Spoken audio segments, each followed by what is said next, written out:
اگلی حدیث کی طرف آتے ہیں، حدیث نمبر 228 ہے۔ سیدہ عائشہ صدیقہ رضی اللہ تعالی عنہا اس کی راویہ ہیں، یہ بیان کرتی ہیں کہ حضرت فاطمہ بنت ابی حبیش رضی اللہ تعالی عنہا نبی کریم صلی اللہ علیہ وسلم کی خدمت میں حاضر ہوئیں، تو انہوں نے عرض کی، یا رسول اللہ صلی اللہ علیہ وسلم، بے شک میں ایک ایسی عورت ہوں جس کا حیض مسلسل جاری رہتا ہے اور میں پاک نہیں ہو پاتی، کیا میں نماز چھوڑ دوں؟ نبی کریم صلی اللہ علیہ وسلم نے فرمایا کہ نہیں، یہ رگ کا خون ہے، یعنی بیماری کا خون ہے اور حیض نہیں ہے، پس جب تمہارا حیض آ جائے تو نماز کو چھوڑ دو، اور جب حیض چلا جائے تو تم اپنے جسم سے خون صاف کرنا، پھر نماز ادا کرنا، یعنی خون صاف کر کے غسل کر کے نماز پڑھ لینا۔ یہ کہتی ہیں کہ میرے والد نے فرمایا، والد کہتے ہیں کہ آپ نے فرمایا، پھر تم ہر نماز کے لیے وضو کرنا حتیٰ کہ اس نماز کا وقت آ جائے۔ تو اب دیکھیے اس میں وہی بات، پہلے تو ہم تمہیداً عرض کریں گے کہ فاطمہ بنت ابی حبیش رضی اللہ تعالی عنہا سرکار کے بارگاہ میں آ کے اپنا ایک مسئلہ ذکر کر رہی ہیں، جس سے مزید پھر یہ پتہ چلا کہ خاتون اپنے ذاتی مسائل بھی، جو خاص عورتوں کے مسائل ہیں، ان کو ایک مرد عالم دین کی خدمت میں پیش کر سکتی ہیں، لیکن ہم نے پچھلے پروگرام میں بھی جانب احتیاط اختیار کرنے کو بہتر قرار دیا کہ براہ راست آ کے معلوم کرنے کے بجائے بہت بہتر ہے کہ آپ خط کے ذریعے، میل کے ذریعے یا میسیجز کے ذریعے معلوم کر لیں، یا اپنے گھر کے کسی مرد کو بتائیں جو محرم، مطلب جو آپ کے جیسے شوہر وغیرہ ہیں، ان کو بتا دیں تو وہ پھر معلوم کریں، یہ زیادہ بہتر ہے اور احتیاط کے زیادہ قریب ہے، لیکن بہرحال ہے جائز۔ تو ان خاتون نے اصل میں یہ پوچھا کہ مجھے تسلسل سے خون آتا ہے، یعنی حیض کے ایام حیض گزر بھی جاتے ہیں پھر بھی بلڈ آتا رہتا ہے، تو کیا یہ حیض ہی ہے؟ انہوں نے گمان کہ شاید یہ حیض ہے اور حیض میں نماز معاف ہے، تو کیا میں نمازیں چھوڑ دوں؟ سرکار نے فرمایا کہ نہیں، اور آپ نے فرق بتایا کہ ایک خون حیض ہوتا ہے اور ایک بیماری کا خون ہوتا ہے، ان دونوں میں فرق ہے۔ خون حیض تمہیں نماز سے روکے گا، بیماری کا خون نماز سے نہیں روکتا ہے۔ یاد رکھیں جو ایام حیض میں خون آتا ہے اس کو حیض سے تعبیر کرتے ہیں، اور جو پھر عام دنوں میں آ جاتا ہے، ایام حیض کے علاوہ آ جاتا ہے، اسے استحاضہ کہتے ہیں۔ الف سین تے پھر ہے حلوے والی، پھر الف ہے، استحا، اور عربی کا اگر دیکھیں تو ضا ہے، ضاد جس کو کہتے ہیں ضاد اور ہا، استحاضہ، اور اردو میں استحاضہ کہہ دیتے ہیں زے کے ساتھ، تو یعنی ہے ضاد ہی لیکن اردو میں ہم زے کے ساتھ تلفظ کرتے ہیں استحاضہ۔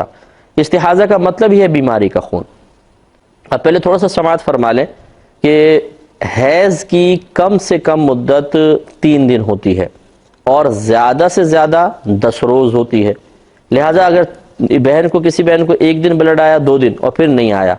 تو 3 دن سے کم جتنا آئے گا وہ سب استحاضہ کہلائے گا، اور اسی طریقے سے اگر 10 دن سے اوپر بلڈ نکل جاتا ہے وہ بھی استحاضہ ہے۔ لیکن اس میں یہ ضرور تفصیل ہے 10 دن سے اوپر نکلنے میں، کہ اگر کسی بہن کو 10 روز حیض آتا ہے، ہر مہینے 10 روز، تو پھر تو بس کوئی مسئلہ ہی نہیں ہے، 10 سے اوپر جتنا بھی آئے گا وہ استحاضہ ہے، کوئی مسئلہ نہیں۔ لیکن اگر کسی کو اس سے کم آتا ہے، مثلا 5 روز حیض آتا ہے، 6 دن یا 7 دن آتا ہے، اور ایک دفعہ ایسا ہوا مثلا 1 مہینے 7 دن آیا، اگلے مہینے 8ویں دن بھی آ گیا، حالانکہ ان کی عادت 7 دن کی ہے، تو جب تک 10 دن پورے نہیں ہو جاتے، اگر 7 سے اوپر کوئی خون آیا تو وہ نماز وغیرہ چھوڑ کے رکھیں گی، اور یوں گمان کریں گی کہ شاید میری عادت بدل گئی ہے، 6 روز کی عادت تھی لیکن 7ویں دن آ گیا تو عادت بدل گئی ہے، 7ویں کے بعد 8واں آ گیا تو عادت بدل گئی ہے۔ پچھلے مہینے عورت کو جتنے دن حیض آتا ہے وہ عورت کی عادت کہلاتی ہے، یاد رکھیں، 6 دن اگر حیض آیا تو 6 دن عادت ہے، 7 دن حیض آیا تو 7 دن کی عادت کہلائے گی۔ لہذا جب اگلے مہینے مثال کے طور پہ پچھلے مہینے 6 دن آیا، اگلے مہینے 7، پچھلے مہینے 7 دن تھا، اگلے مہینے 8، تو عورت گمان کرے گی کہ میری عادت بدل گئی ہے۔ جب عادت بدل گئی ہے تو اس کا مطلب ہے یہ بھی خون حیض چل رہا ہے یا ایام حیض چل رہے ہیں، وہ نماز چھوڑ کر رکھیں گے۔ اگر 7ویں کے بعد 8ویں دن بھی آیا، 9ویں دن، 10ویں دن، وہ نماز چھوڑ کر رکھیں گی کہ گمان ہے کہ عادت بدل گئی ہے۔ اگر 10 دن تک رک گیا بس خون، اس کے بعد نہیں آیا تو بس ٹھیک ہے، عادت بدل گئی، اب 10 روز حیض آ گیا تو باقی دن نماز وغیرہ ادا نہیں کی انہوں نے، اور ان نمازوں کی قضا بھی نہیں ہوتی ہے۔ لیکن اگر عادت مثال کے طور پہ 6 دن کی ہے اور ایک دن